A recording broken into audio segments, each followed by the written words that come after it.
जोहार, मैं एंजल मिंज आप लोग का स्वागत करती हूँ मेरे YouTube चैनल में। तो जैसे कि आप लोग को पता है, आदिवासी समुदाय का सरूल पर्व जो कि सबसे महत्वपूर्ण पर्व होता है वो आने वाला है। इसके लिए कुछ ही दिन शेष है। इसे लोग अपने नव वर्ष के रूप में भी मनाते हैं। सरूल पूजा के लिए कुछ ही दिन शेष है, लेकिन बहुतों को नहीं पता कि सरूल पूजा में पूजा किस चीज़ की होती है, इसका महत्व क्या है और इस पूजा को किन किन जनजाति के लोग मनाते हैं। तो चलिए इस वीडियो के माध्यम से आप लोग को बतलाते हैं कि इस पूजा में होता क्या है, इसका महत्व क्या है और इसे किन किन जनजाति के लोग मनाते हैं।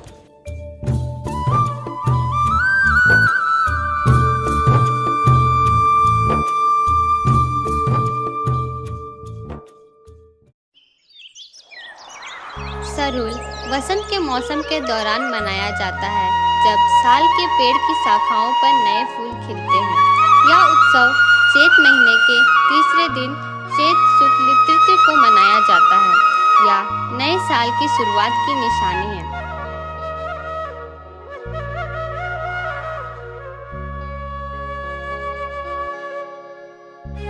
यह गांव की देवता की पूजा है, जिन्हें इन जनजातियों का रक्षक माना जाता है। लोग खूब नाचते गाते हैं जब नए फूल खिलते हैं। देवताओं की पूजा साल की फूलों से की जाती है।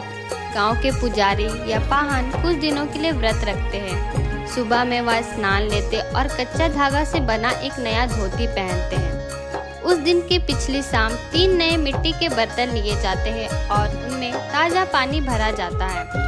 अगली सुबह इन मिट्टी के बर्तन के अंदर का पानी का स्तर देखा जाता है।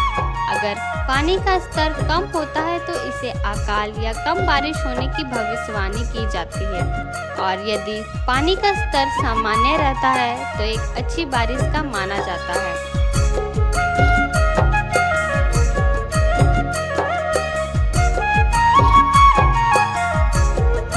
सरूल पूजा में मुख्य रूप से केकड़े की पूजा की जाती है। माना जाता है कि जैसे केकड़े की असंख्य बच्चे होते हैं, उसी प्रकार फसल की खेती भी असंख्य है।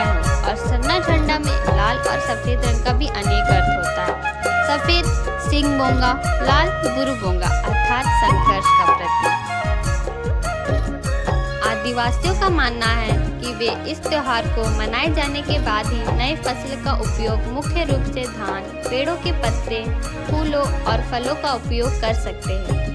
भूमिज इस पर्व को हादी बोंगा के नाम से और संथाल इसे बाहा बोंगा के नाम से मनाते हैं।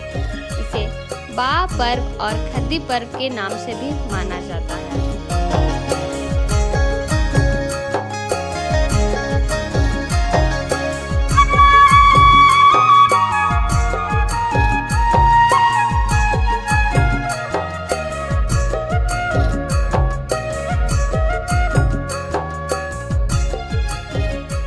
पूजा के दौरान पाहन 3 अलग अलग रंग के युवा मुर्गा प्रदान करते हैं। पहला सर्वशक्तिमान ईश्वर के लिए, दूसरा गांव के देवताओं के लिए और तीसरा गांव के पूर्वजों के लिए।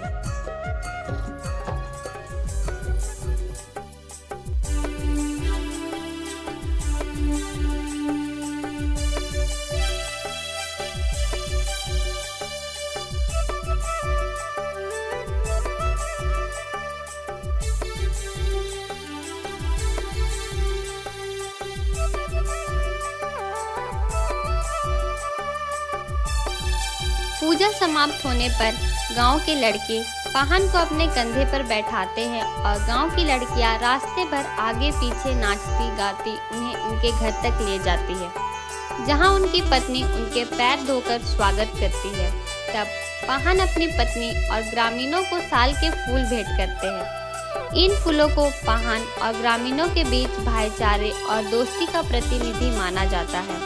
गांव के पुजारी हर ग्रामीण को साल के फूल वितरित करते हैं, और तो और वे हर घर की छत पर इन फूलों को डालते हैं, जिसे दूसरे शब्दों में फूलकुश्ती भी कहा जाता है।